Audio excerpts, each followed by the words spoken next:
Hola hermanos, los saludo en nombre del Señor. Bienvenidos a un nuevo capítulo en nuestra serie de estudio sobre Cristo en toda la Biblia, una serie de estudio donde nos dedicamos a analizar cada libro de la Biblia, desde lo más general, finalmente hasta llegar a cómo podemos ver a Cristo anunciado o representado en este libro. En el día de hoy, continuando con nuestro estudio de los profetas menores, analizaremos los libros de Amós y el libro de Abdías. ¿Ya? Entonces estaremos viendo la generalidad de estos libros hasta llegar a cómo podemos ver a Cristo en toda la Biblia, en los profetas menores, específicamente en los libros de Amós y de Abdías. Comencemos entonces con el libro del profeta Amós. Sobre Amós se nos menciona en el mismo libro que era un pastor de Tecoa. Pastor de Tecoa era una zona al sur, en el reino del sur, es decir, en Judá, a unos 9 kilómetros del sur de Belén, a unos 14 kilómetros de Jerusalén. ¿Ya? Esta era la zona de Tecoa. Se nos dice que era un pastor, pero específicamente el libro también nos resalta que era boyero y cultivador de sicómoros. Boyero era pastor de ovejas y era un cultivador de sicómoros, ¿ya? O sea, era un campesino. Lo que nos dice de que no era Amós un profeta de formación.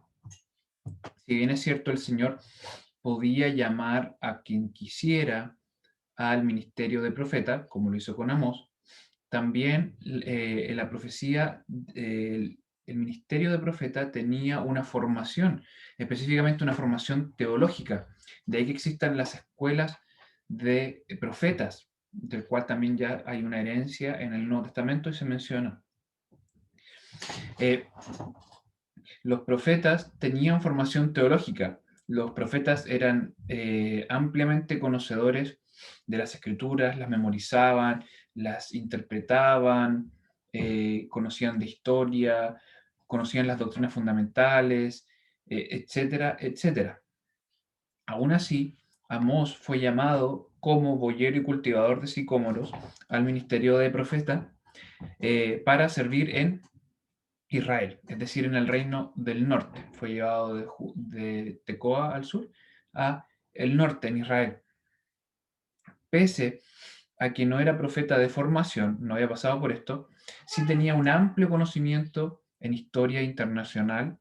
De aquí que en su libro nos resalte los acontecimientos y las disyuntivas que ocurrían con Asiria en el norte y con Egipto. Era conocedor de esto. Y también era muy conocedor de la historia de su propio pueblo, del pueblo de Judá, de Israel. Pero previo a esto, como un reino unido, como antes de que se separara, Amós conocía ampliamente la historia y cómo funcionaba el pacto de Dios, las veces que el Señor le había indicado de que ellos estaban rompiendo el pacto. O sea, él conocía muy bien de historia internacional y también de la historia de su propio pueblo. Pese a no tener esta formación profesional, por así decirlo, era muy conocedor de historia. ¿En qué contexto ministró Amós? En algún momento entre el 793 y el 740 a.C. ¿Ya? ¿Por qué lo determinamos en esta época? Porque el propio libro nos indica que él profetizó la época del reinado de Jeroboam II. Ya habíamos visto otro profeta que había servido al Señor durante este periodo, que fue Oseas. Entonces, Amós fue contemporáneo de Oseas. Y también, como lo vamos a ver más adelante, fue contemporáneo de Jonás. Pero Jonás no sirvió en Israel, sino que fue enviado a un ministerio en Nínive. ¿Ya? ¿Qué temas principales nos trata el libro de Amós? En primer lugar, como muchos otros profetas menores, ataca el pecado del pueblo, cómo ellos han roto el pacto, pero él también lo detalla. Muchos otros profetas menores también lo hacen, y específicamente Amós se dirige a la idolatría, en primer lugar, pero también la manifestación del pecado del pueblo en la injusticia social.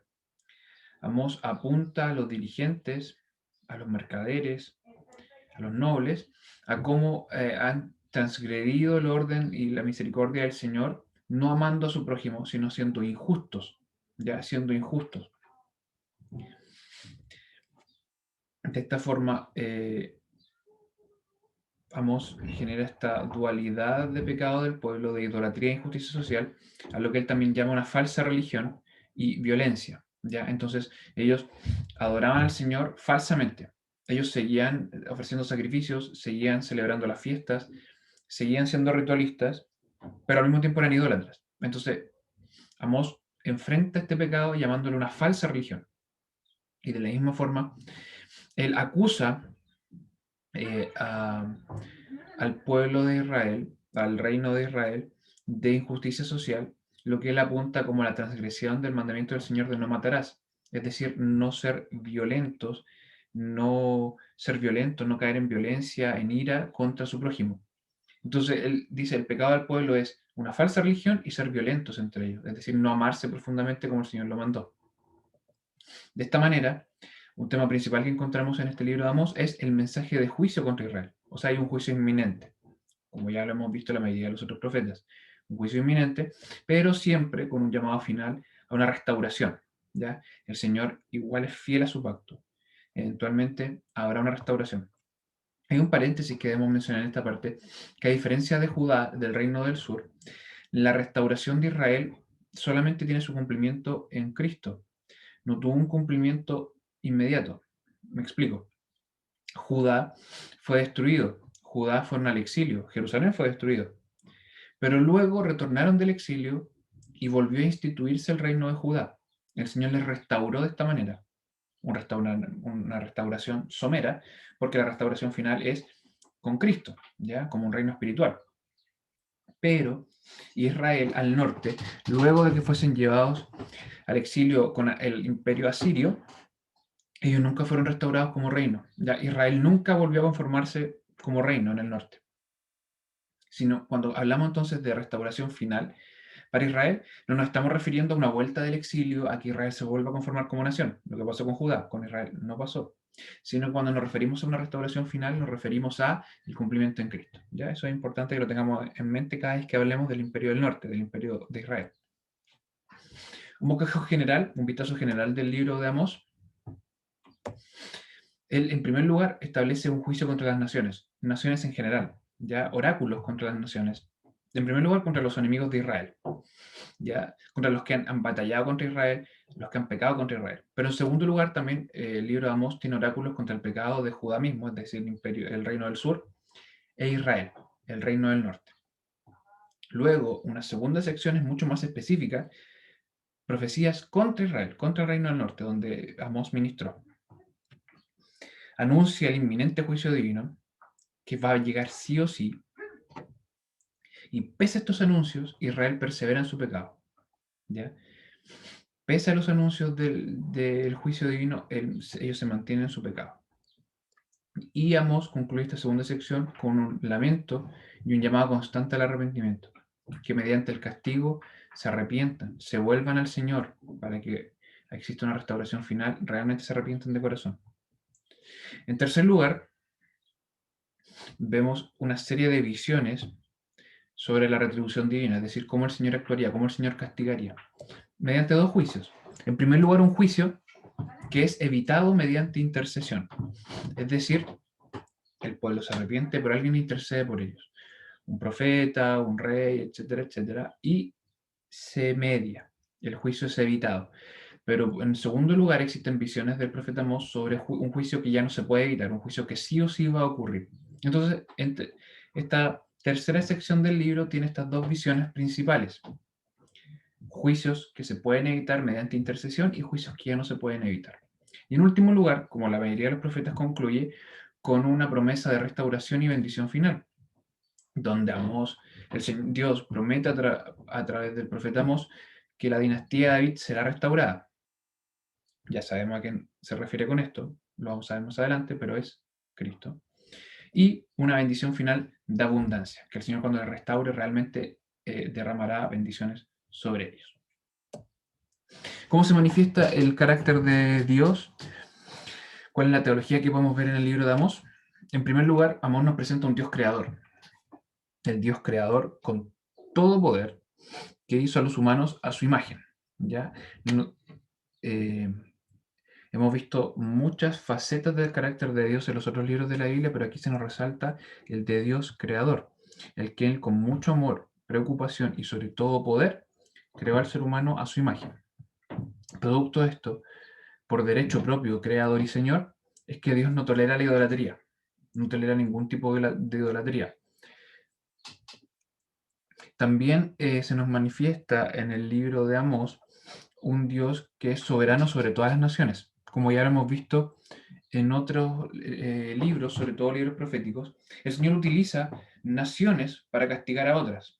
Utiliza a los egipcios para castigar a los asirios para castigar a Israel, etcétera, etcétera. Él es soberano sobre todo, no solamente sobre su pueblo, sino que sobre todas las naciones. En cuarto lugar, el carácter de Dios también se manifiesta en el libro de Amós, en que Dios es juez. Él es soberano, por ende, Él juzga a las naciones. Y para llevar a cabo su juicio, Él utiliza diversos agentes. Hemos visto también en semanas pasadas, utiliza naciones completas, utiliza reyes, utiliza la naturaleza, utiliza hombres pecadores, utiliza hombres santos, etcétera, etcétera. Y en quinto lugar, el carácter de Dios que se nos muestra en el libro de Amós es como Dios amoroso, un Dios que busca el arrepentimiento, un Dios que toma la iniciativa en que su pueblo se arrepienta, un Dios que espera que le busquen y de esta forma vivan, ¿ya? Que alcancen la vida a través del arrepentimiento. Estos 5 perspectivas del carácter de Dios entonces encontramos resaltados en el libro de Amós.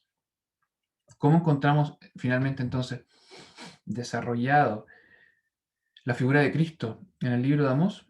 Como Jesús, el portador de nuestra justicia. Amós 5, estos dos versículos 23 y 24 nos dice: Quita de mí la multitud de tus cantares, que no escucharé las salmodias de tus instrumentos. Antes corra el juicio como las aguas, y la justicia como impetuoso arroyo. Entonces, Cristo se nos manifiesta en el libro de Amós como la justicia de Dios derramada, donde al final independiente de las alabanzas que podamos entonar con nuestros labios, lo que el Señor quiere es justicia, que nosotros hagamos justicia. Él quiere que la justicia de Dios sea plena en la tierra, de ahí que Él interceda por nosotros para pagar por nuestros pecados, pero también quiere que nosotros en consecuencia seamos justos. Recordemos que el libro de Amós apunta a la idolatría, es decir, la transgresión de la justicia de Dios, y también apunta a la violencia entre la sociedad, o sea, la falta de justicia social. De esta forma, Cristo se manifiesta en el libro de Amós como nuestro portador de justicia, el portador de nuestra justicia. Cosas específicas que podemos ver de Cristo en el libro de Amós, como ya lo mencioné antes, la restauración del pueblo por medio del trono de David. Cómo Amós apunta a que sería restaurado el trono de David y de esta manera el pueblo. Amós 9, versículos 11 y 12, dice: En aquel día yo levantaré el tabernáculo de David caído y cerraré sus portillos y levantaré sus ruinas y edificarélo como en el tiempo pasado. Primera cosa, primer versículo 11. El Señor haría restaurar el tabernáculo de David. O sea, el pueblo sería restaurado. De esta manera el pueblo alcanzaría misericordia porque sería restaurado el trono de David. En segundo lugar, continúa el versículo 12, para que aquellos sobre los cuales es llamado mi nombre posean el resto de Idumea y a todas las naciones. Dice Jehová que hace esto. Veamos primero una lectura general y entendamos luego su significado. A lo que ya leímos en el versículo 11 agrega de que su pueblo va a poseer también la tierra de Idumea y de hecho va a poseer todas las naciones. ¿Qué nos puede decir esto? Con una mirada súper principal, súper irresponsable, porque es una mirada solamente superficial, de que el Señor levantaría a su pueblo y el pueblo de Israel sería un país guerrero y podrá poseer todas las tierras, incluida la de Edom, de Idumea, y el resto de las naciones. O sea, el pueblo de Israel va a gobernar toda la tierra. ¿A qué apunta realmente esto? A que el Señor levantaría a un heredero o un hijo de David, y él tendría un reino que no tendrá fin, ¿ya? Un trono que no tendrá fin, será perpetuo, pero que este pueblo será de todas las naciones. Todas las naciones serán parte de este pueblo. A eso se refiere con que el pueblo poseerá todas las naciones, e inclusive el resto de Idumea. O sea, que inclusive de los idumeos habrá gente que será parte de este pueblo. Y de otras naciones, de Egipto, de Asiria, de Chile, serán parte de este pueblo. O sea, que el reino que establece Cristo, que es por fe en él, no es sanguíneo. De ahí que Pablo diga que no todo el que es nacido de Israel es israelita, sino que el que tiene fe en Cristo. Entonces, cuando el Señor levanta a Cristo para que se restaure el trono de David, el reino que él establece por fe en su nombre es de todas las naciones. A esto apuntamos. En Hechos 15 encontramos esta explicación.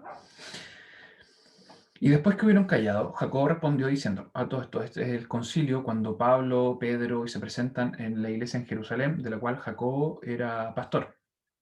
Este primer concilio que encontramos, Jacobo le responde, varones, hermanos, oídme. Simón, Pedro, ha contado cómo Dios primero visitó a los gentiles, para tomar de ellos pueblo para su nombre. Y con esto concuerda las palabras de los profetas, como está escrito. Después de esto volveré y restauraré la habitación de David que estaba caída, y repararé sus ruinas, y la volveré a levantar, para que el resto de los hombres busque al Señor, y todos los gentiles, sobre los cuales he llamado mi nombre, dice el Señor, que hace todas estas cosas. ¿Qué está citando Jacobo? Está citando Amós 9. Está citando estos mismos versículos. Y aquí lo explica, ¿ya? Aquí explica su significado, lo que yo les decía recién. Cristo es el heredero del trono de David y su reino es sobre todas las naciones, ¿ya? Sobre todos los gentiles. De ahí que el ministerio de Pablo fuese tan importante, ¿ya? Cuando Amós profetizaba de que el reino de Dios poseerá Idumea y el resto de las naciones, se refiere a los gentiles, ¿ya? Se refiere a que no solamente va a ser Israel. Entonces Jacobo está diciendo, está bien, no nos quedemos aquí en Jerusalén encerrados, hay que predicar el Evangelio, porque Amós ya profetizó esto. Las naciones se rendirán ante el Señor, su pueblo será compuesto por todas las naciones, no todo el mundo, sino que de todas las naciones habrán miembros de su pueblo. Entonces vemos a Cristo como esta profecía en Amós, explicada por Jacobo en Hechos 15. Pasemos ahora al libro de Abdías, el libro que continúa los profetas menores. Su autor, Abdías, se nos dice muy poquito en este libro. De hecho, el libro es muy conciso, es el libro más corto del Antiguo Testamento. Solo tiene un capítulo. En el mismo libro se nos dice que su autor es Abdías, adorador del Señor. ¿Y dónde fue profeta? Fue profeta en Judá, es decir, en el reino del sur. ¿En qué contexto? Como ya habíamos visto la semana pasada, Abdías es uno de los dos profetas que no tienen fecha cierta. No sabemos bien su fecha. Podemos ubicarlo en dos partes específicas. Su contexto, para poder entender en qué época fue escrito probablemente, es una profecía contra Edom. Una profecía contra Edom. Contextualicemos. ¿Quién es Edom? ¿Cuáles son las profecías contra Edom? Abraham tuvo dos hijos, ¿no es cierto? Isaac, que era el hijo de la promesa, que nació a través de Sara, y también tuvo Ismael, ¿ya? Que fue de la sirvienta de Sara. Pero de Isaac nacieron dos hijos, Jacob y Esaú. Esaú el primero, Jacob el segundo. Jacob el segundo. Heredó la primogenitura Jacob. ¿Y cuál sería el nombre que se le daría luego a Jacob? Israel. Entonces, cuando hablamos del pueblo de Israel, hablamos de los descendientes de Jacob. Pero Esaú luego tuvo descendientes, a los que llamamos edomitas, Edom. A Esaú también se le llama Edom. Podemos decir entonces que entre el pueblo de Israel y el pueblo de Edom existía una relación de amor y odio constante. Eran familiares, pero nació desde una tensión familiar. Entonces siempre el pueblo de Edom y el pueblo de Israel eran pueblos hermanos en cuanto a su línea genealógica, pero también eran enemigos. Era muy tensa la situación. Entonces, cuando hablamos de Edom, muchas veces se refiere a este pueblo en particular. En otros profetas, cuando se refiere a Edom, lo utiliza esta expresión como representante de los pueblos que guerrillaban contra Israel. Entonces, cuando habla de Edom, se refiere a egipcios, asirios, babilonios, filisteos, cananeos, amorreos, etc. Pero en este caso específico de Abdías, se refiere de forma particular a Edom, a los descendientes de Esaú. ¿Ya? Ocurre con Edom, que históricamente, como les decía, de esta relación tensa entre los israelitas y los edomitas, que si bien es cierto no eran parte del pueblo y no podemos decir que son pueblos hermanos, también existía una cierta complicidad entre ellos, se habría esperado cierta lealtad. Pero el problema es que los edomitas en más de una ocasión traicionaron terriblemente al pueblo de Israel. En primer lugar, podemos recordar en la invasión filistea el 848 a.C., cuando invade los filisteos a Israel, el pueblo unido. Los edomitas ayudan a los filisteos para invadir Israel. Y en segundo lugar, el 586, la que ya hemos hablado varias veces, la invasión babilónica a Judá, al reino del sur. Edom también ayudó, de varias formas ayudó a los babilónicos. Recibió como esclavos muchos de los exiliados, también ayudó a los babilónicos en ocupar sus ciudades, no ayudó a los israelitas que estaban arrancando, etcétera, etcétera. Entonces, en estas dos invasiones vemos fuertemente la actividad de Edom traicionando al pueblo de Dios. Entonces, podemos llegar a la conclusión que en alguno de estos dos periodos fue escrita la profecía de Abdías contra Edom, alrededor del 848 a.C. o alrededor del 586 a.C. A raíz de alguna de estas dos traiciones de Edom es que el Señor envía su profecía a través del profeta Abdías. Temas principales que encontramos en el libro. En primer lugar, representado en el pecado de Edom, el Señor representa el pecado humano en general, donde todo pecado exige justicia. A lo que apunta Abdías en esta profecía es que el pueblo de Edom era muy orgulloso. El pueblo de Edom construía sus casas, sus habitaciones en piedra, habitaban en los altos de los montes y tallaban la piedra. Entonces, como podrán comprender, si uno tiene una casa tallada en la piedra, es una casa muy segura, su posición estratégica, la dureza de esta, etc. Entonces ellos tenían mucho orgullo, eran muy orgullosos, se encontraban en una posición muy altiva. Entonces Abdías escribe, el Señor escribe a través de Abdías contra el orgullo de Edom. Pero ¿qué está representando aquí? El pecado en general. El orgullo de Edom representa el pecado general de la raza humana. Pero al igual que el orgullo de Edom exige justicia, el pecado humano exige justicia. Entonces, pese a que el pueblo de Edom se consideraba próspero, finalmente sería castigado. Entonces, el segundo tema principal en este corto libro, fuerte profecía, pero corta, es que el pecado de Edom sería castigado. Los pecadores en general, todos los pecadores, deben esperar su castigo. Finalmente serán castigados. Aun cuando pueda ocurrir en la tierra que sean prósperos, eh, David en varios de los salmos lo menciona, de que cómo ve prosperar al injusto pese a que él está sufriendo. Más de alguna ocasión pasa, más de una persona que es pecadora, que no busca al Señor, se ve próspera, finalmente siempre vendrá su castigo. Este es el segundo punto en el libro de Abdías. Y en tercer lugar, se nos promete un pueblo heterogéneo, donde independiente que sean edomitas, sean israelitas, como ya lo vimos en Amós y como lo vimos también en Oseas antes, Edom también compondrá parte del pueblo de Dios. ¿Ya? Entonces, aun cuando serán castigados, también dentro de ellos existirá un remanente. Dentro de los edomitas, de idumeos, también habrá parte de este pueblo heterogéneo, que independiente que sean israelitas, sean edomitas, sean chilenos, componemos la iglesia del Señor. ¿Ya? Estos son los tres problemas principales que este corto libro nos menciona. Un bosquejo general del libro de Abdías, básicamente dos secciones importantes. Dios castiga a Edom y Dios promete un nuevo orden general sobre las naciones. En esta primera sección, Abdías llama a las naciones, Dios llama a las naciones a través de Abdías, y Dios está determinado a castigar el orgullo de Edom, lo que yo le mencionaba ya. Caracteriza el pecado de Edom en el orgullo. Desarrolla la profecía del saqueo de Edom y cómo se encuentra vulnerable al juicio de Dios. O sea, pese a su prosperidad, siempre está vulnerable al juicio de Dios. El Señor puede actuar en cualquier momento y castigar a quien desee castigar. Desarrolla también el libro de Abdías como lo que yo les decía antes, cómo habían traicionado al pueblo de Dios, cómo pese a la aflicción de Judá, Edom había sido indiferente. Entonces su orgullo lo había llevado también a ser indiferente con la aflicción de Judá. Y en consecuencia de esto, Abdías promete, el Señor promete a través de Abdías, perdón, que Edom será castigado y Jacob será restaurado. Pese a esto, Abdías concluye con la promesa de que el Señor instaurará un nuevo orden, donde al final, independiente de la nación, por fe en el Mesías, existe su pueblo. ¿Ya?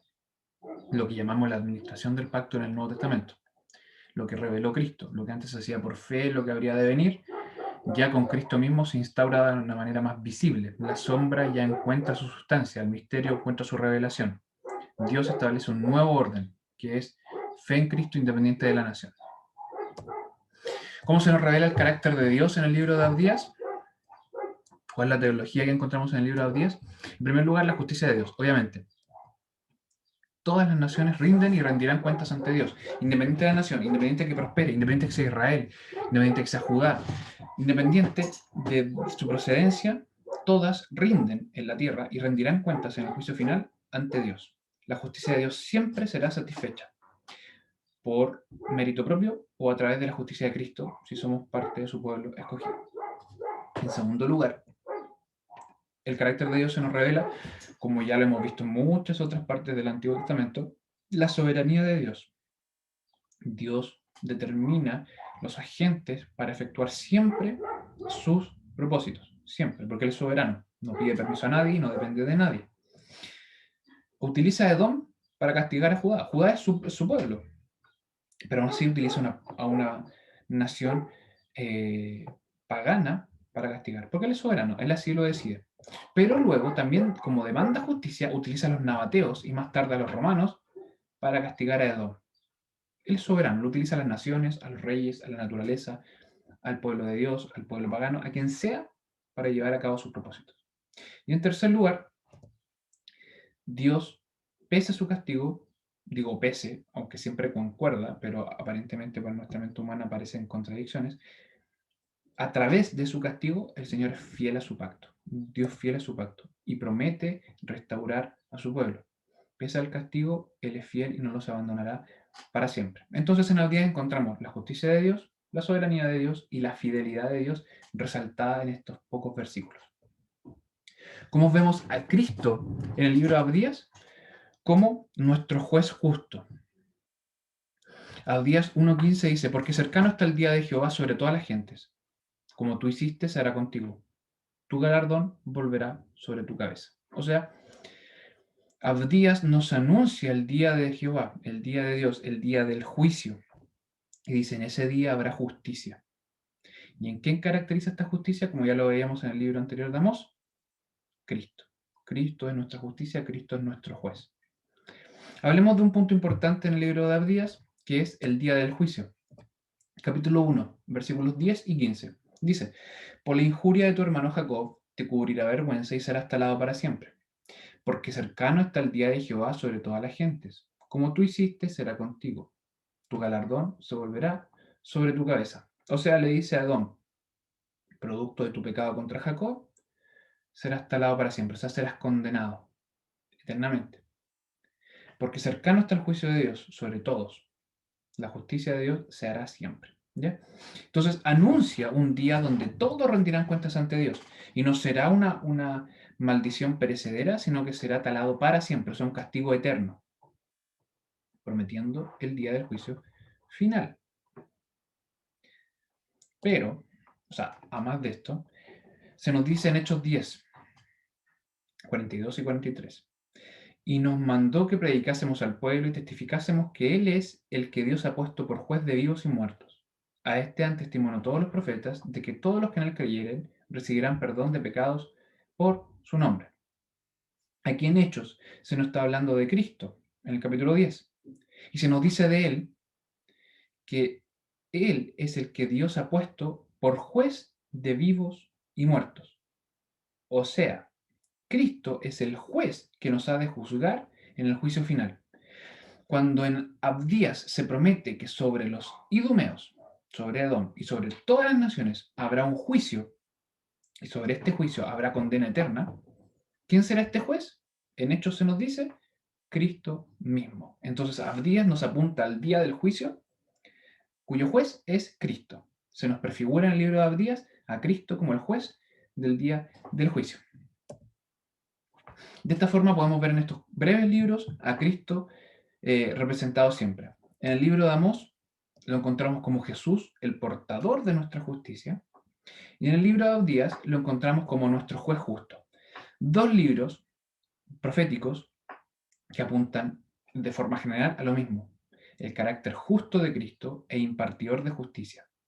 Justicia que por nuestros propios méritos merece condenación, pero justicia que por su propia intercesión es satisfecha y alcanzamos paz con Dios por medio de Cristo. Amós y Abdías entonces nos apuntan directamente a Cristo. Que el Señor les bendiga. Nos encontramos la próxima semana, si así el Señor lo quiere. Espero que sea de bendición, que podamos leer los libros de Amós y Abdías. Son libros muy cortitos, pero que con la guía del Espíritu Santo puede ser de gran bendición para nuestras vidas, para la gloria del Señor. Que el Señor les bendiga.